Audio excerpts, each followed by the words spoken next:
다 같이 함께 한 목소리로 읽겠습니다.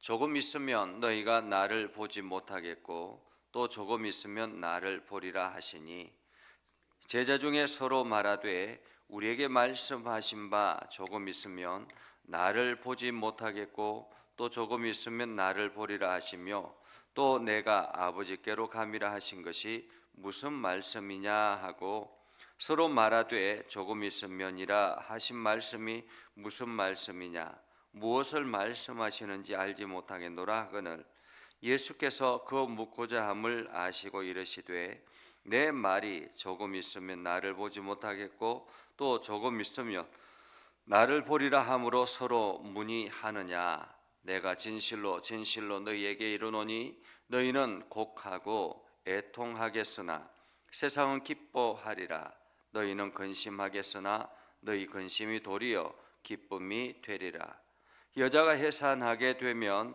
그때가 이르렀으므로 근심하나 아기를 낳으면 세상에 사람 난 기쁨으로 말미암아 그 고통을 다시 기억하지 아니하느니라 지금은 너희가 근심하나 내가 다시 너희를 보리니 너희 마음이 기쁠 것이요 너희 기쁨을 빼앗을 자가 없으리라 그날에는 너희가 아무것도 내게 묻지 아니하리라 내가 진실로 진실로 너희에게 이르노니 너희가 무엇이든지 아버지께 구하는 것을 내 이름으로 주시리라 지금까지는 너희가 내 이름으로 아무것도 구하지 아니하였으나 구하라 그리하면 받으리니 너희 기쁨이 충만하리라 아멘. 오늘도 하나님의 은혜가 여러분의 삶에 가득하기를 바랍니다. 여러분을 통해서 오늘도 하나님의 일하심을 온전히 경험하며 나아갈 수 있기를 주님의 이름으로 축복합니다. 우리가 늘 기도합니다. 기도할 때 예수 그리스도의 이름으로 기도를 하죠. 예수님의 이름으로 기도합니다. 그렇게 기도하는데 왜 예수님의 이름으로 기도해야 될까라는 그런 궁금증을 가질 때가 있습니다.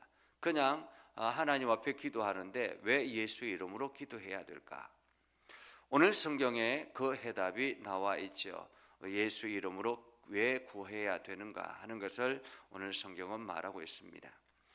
예수님께서 이제 마지막 십자가의 길을 걸어가시기 위해 제자들에게 말씀하시는 설교의 내용이 계속 이어지고 있습니다. 예수님께서 이제 당신이 조금 있으면 이게 너희가 나를 보지 못하겠다라고 말씀하시고 또 조금 있으면 다시 보리라라고 말씀하시면서 십자가의 길을 말씀하셨죠. 그런데 제자들이 그 말씀을 도저히 이해할 수가 없습니다. 왜 이런 말씀을 하실까라는 거예요. 우리가 가끔씩 성경의 말씀을 들을 때 그 말씀이 무슨 의미인지 그 성경의 말씀을 읽을 때에 그 말씀이 어떤 의미인지 도저히 이해가 되지 않을 때가 있습니다. 그때에 우리는 하나님 앞에 다시 기도하며 말씀을 묵상해야 되는 거죠. 왜냐하면 성경의 말씀은 우리 과거에 일어난 일들이기도 하지만은 미래에 우리에게 일어날 예언의 말씀이기도 하기 때문에 그렇습니다. 그래서 이 말씀이 나에게 어떤 의미인가 그리고 내가 이 말씀을 통해서 어떤 자세를 취해야 될 것인가 하는 것을 깨닫기 위해서는 그것이 잘 이해가 되지 않을 때에는 끊임없이 기도하고 묵상해야 하는 것입니다. 오늘 우리가 읽은 이 말씀 속에서도 하나님 오늘도 나에게 주시는 말씀이 무엇이고 이 말씀이 나에게 어떤 의미입니까? 내가 오늘 하루를 어떻게 살아가야 됩니까? 라고 기도하면서 말씀을 묵상해야 되는 거죠. 오늘 제자들도 마찬가지입니다. 예수님의 말씀이 도저히 이해가 되지 않습니다. 조금 있으면 또 조금 있으면 나를 보지 못하겠고 나를 보리라 라는 말씀이 무슨 뜻인가? 예수님께서 어디 잠깐 갔다가 다시 돌아온다라는 말씀인가 라는 거죠. 얼마 전까지만 해도 십자가의 길 세상 사람들이 나를 죽일 것이다 라고 말씀하셨고 또한 가룟 유다가 자기를 팔 것이다 라고 말씀하셨는데 왜 이런 말씀을 하실까라는 거죠. 그래서 자기들끼리 서로 말합니다. 이 말씀이 도저히 이해가 되지 않는다. 무슨 말씀인가? 조금 있으면 나를 보지 못하겠고 조금 있으면 나를 보리라 한 이 말씀이 무슨 뜻이고 또 내가 아버지께로 간다라는 말씀은 무슨 뜻인가라는 거예요. 무슨 뜻인가? 그러면서 그들이 조금 있으면이라 한 말씀이 무슨 말씀입니까? 하고 예수님에게 묻습니다. 그러자 예수님께서 그 묻고자 함을 아시고 이르시되 내 말이 조금 있으면 나를 보지 못하겠고 조금 있으면 나를 보리라 하는 이 말을 가지고 서로 문의하느냐, 너희가 서로 의논하느냐라고 말씀하시면서 해답하시는 것이 내가 진실로 진실로 너희에게 이르노니 너희가 곡하고 애통하겠으나 세상은 기뻐하리라. 여기서 곡하고 애통한다라는 말은 앞으로 일어날 곡하고 애통할 때가 있다라는 말이죠. 스승이 십자가에 달려 죽음을 당할 그 날이 올 텐데 그때는 제자들이 곡하고 애통하겠다라는 말입니다. 그러나 예수님이 십자가에 못 박혀 죽고 난 다음에 죽음으로 인해서 제자들은 곡하고 애통하지만은 그때에 세상은 기뻐하게 될 것이다. 세상은 기뻐하게 될 것이다. 왜냐하면 자기들이 한 그 일이 정당하겠다라고 생각했기 때문에 그렇습니다. 예수 그리스도가 하나님의 아들인 것을 알지 못하기 때문에 세상은 기뻐한다라는 것입니다. 어쩌면 지금도 여전히 마찬가지입니다. 세상의 사람들은, 하나님을 알지 못하는 사람들은 교회를 핍박하고 욕하고 무시하고 이렇게 할 수 있습니다. 왜냐하면 그들은 하나님을 알지 못하기 때문에, 예수 그리스도가 이 땅에 구원자로 오신 것을 알지 못하기 때문에, 그렇기 때문에 교회를 마음껏 욕하고 핍박할 수 있죠.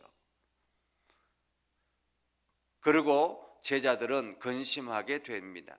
너희는 근심이 도리어 기쁨이 되리라 라고 말하고 있죠.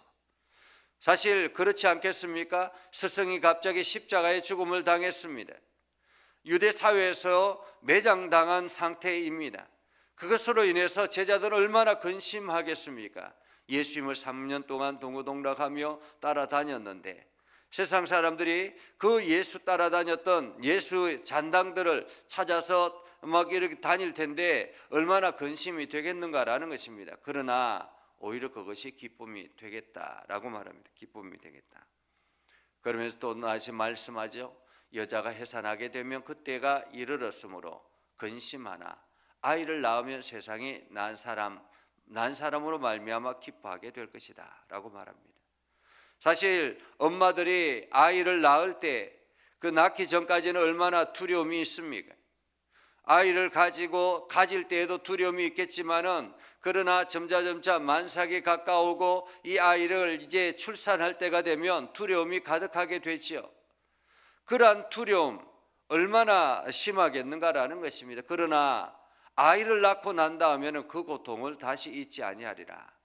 언제 그랬냐는 듯이 그 아이로 말미암아 기쁨이 충만하게 된다라는 거죠. 그것처럼 오늘 제자들도 마찬가지입니다. 지금 예수님의 십자가가 임박해 있는 그런 상태에서 제자들은 근심하고 두려움이 찾아오게 될 것이지만은, 그러나 내가 다시 너희를 보리니, 여기서 다시 본다라는 말은 부활하심으로 제자들에게 나타난다라는 말이죠. 내가 다시 너희들에게 부활의 몸으로 나타나게 될 텐데 그때는 기뻐할 것이다. 기뻐하게 될 것이다. 그리고 그 기쁨을 빼앗을 자가 없을 것이다 라는 거죠. 사실 그렇지 않겠습니까?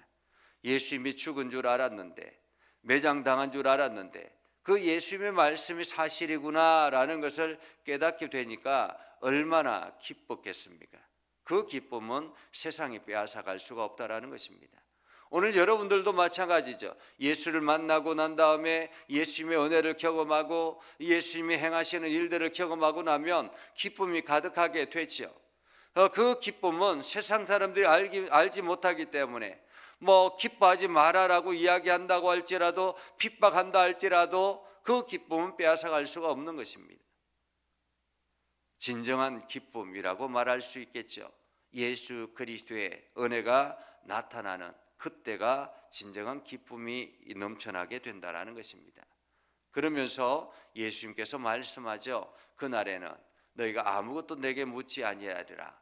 내가 진실로 진실로 너희에게 이르노니 너희가 무엇이든지 아버지께 구하는 것을 내 이름으로 주시리라 라고 말씀합니다. 내 이름으로. 오늘 너희가 무엇을 구하든지, 이전에는 그냥 아버지께 기도하고 아버지께 구했지만은 이제는 아버지께 구하는 것을 예수님의 이름으로 주시겠다고 말씀합니다. 예수님이 여전히 우리 가운데 함께 하셔서, 예수님이 부활하시고 성천하셨지만은 하나님 우편에서 늘 우리를 지켜보시고 우리와 함께 하시고 우리에게 보내주신 성령으로 말미암아 끊임없이 하나님 우편에서 우리를 위해서 기도하신다고 말씀하고 있죠. 그렇기 때문에 내 이름으로 주시리라. 아버지께서 주실 때인데 그 아버지께서 무엇으로 주시느냐? 예수 그리스도의 이름으로 주시겠다라고 말합니다. 그러면서 예수님께서 말하죠. 지금까지 너희가 내 이름으로 아무것도 구하지 아니하였으나, 지금까지는 그냥 하나님 앞에 기도했지만은 이제는 구하라라는 거예요. 무엇으로? 예수 이름으로 구하라라는 것입니다. 내 이름으로 구하라. 그리하면 너희가 기쁨이 충만하게 될 것이다. 응답의 기쁨이 나타나게 될 것이다 라는 것입니다. 오늘도 우리는 예수 그리스도의 이름의 권능으로 살아갑니다. 여러분들이 살아가는 모든 과정에 예수 그리스도의 이름의 권능으로 나아가는 것입니다. 예수 이름으로 우리가 악한 마귀를 사탄을 대적하고, 예수 이름으로 우리가 묶였던 담들을, 막혀있는 담들을 향해서 선포하고, 오늘도 예수 이름으로 어둠의 세력을 선포하고 더러운 귀신을 향하여 선포할 때에 그 힘이 나타나는 것, 그 능력이 나타나는 것은 무엇입니까? 바로 예수님께서 우리를 위해서 십자가의 길을 걸어가셨고, 예수님께서 우리를 구원의 길로 이끌어 주셔서 오늘도 예수 그리스도의 이름의 능력이 하나님 앞에 영향력이 있기 때문에 그런 것입니다. 그래서 우리는 오늘도 예수 이름으로 기도하는 것입니다. 여러분들이 무엇이든지 어떤 상황에서든지 주님의 이름으로 기도할 때에 오늘도 여러분들의 그 기도를 하나님은 들으신다라는 것입니다. 그리고 하나님께서는 가장 좋은 방법으로, 가장 좋은 형편으로 여러분들을 이끌어 가실 것입니다. 오늘도 그 이름의 권능 아래서 온전하게 거할 수 있기를 주님의 이름으로 축복합니다. 기도하겠습니다. 거룩하신 아버지 하나님, 오늘도 우리 가운데 함께 하시고 하나님의 은혜를 저희들에게 베풀어 주셔서 하나님의 말씀으로 일어나게 하시고 하나님의 선한 뜻을 증거하며 나아가도록 저희들을 붙잡아 주심을 감사합니다. 하나님, 오늘도 주님의 말씀으로 온전하게 하셔서 하나님의 선한 뜻이 온 땅에 나타나도록 우리가 예수 그리스도의 이름으로 선포하며 기도할 때마다 하나님 들어 응답하여 주시옵소서. 그래서 우리를 통해서 하나님의 나라가 세워지게 하시고, 우리를 통해서 악한 마귀 사단이 물러가게 하시고, 우리를 통해서 하나님의 역사하심이 온 세상에 증거되어지게 하여 주시옵소서. 오늘도 성도들이 기도할 때마다 하나님 그 기도를 들어 응답하여 주옵소서. 예수님의 이름으로 기도드리옵나이다. 아멘. 이제는 우리 구주 예수 그리스도의 은혜와 하나님 아버지 극진하신 사랑과 성령님의 감화 감동 역사 위로 교통하심의 은혜가 주의 말씀 가운데 있는 믿음의 백성들 위해 하는 모든 일들 위해 영원토록 함께 하옵시기를 간절히 축원하옵나이다. 아멘.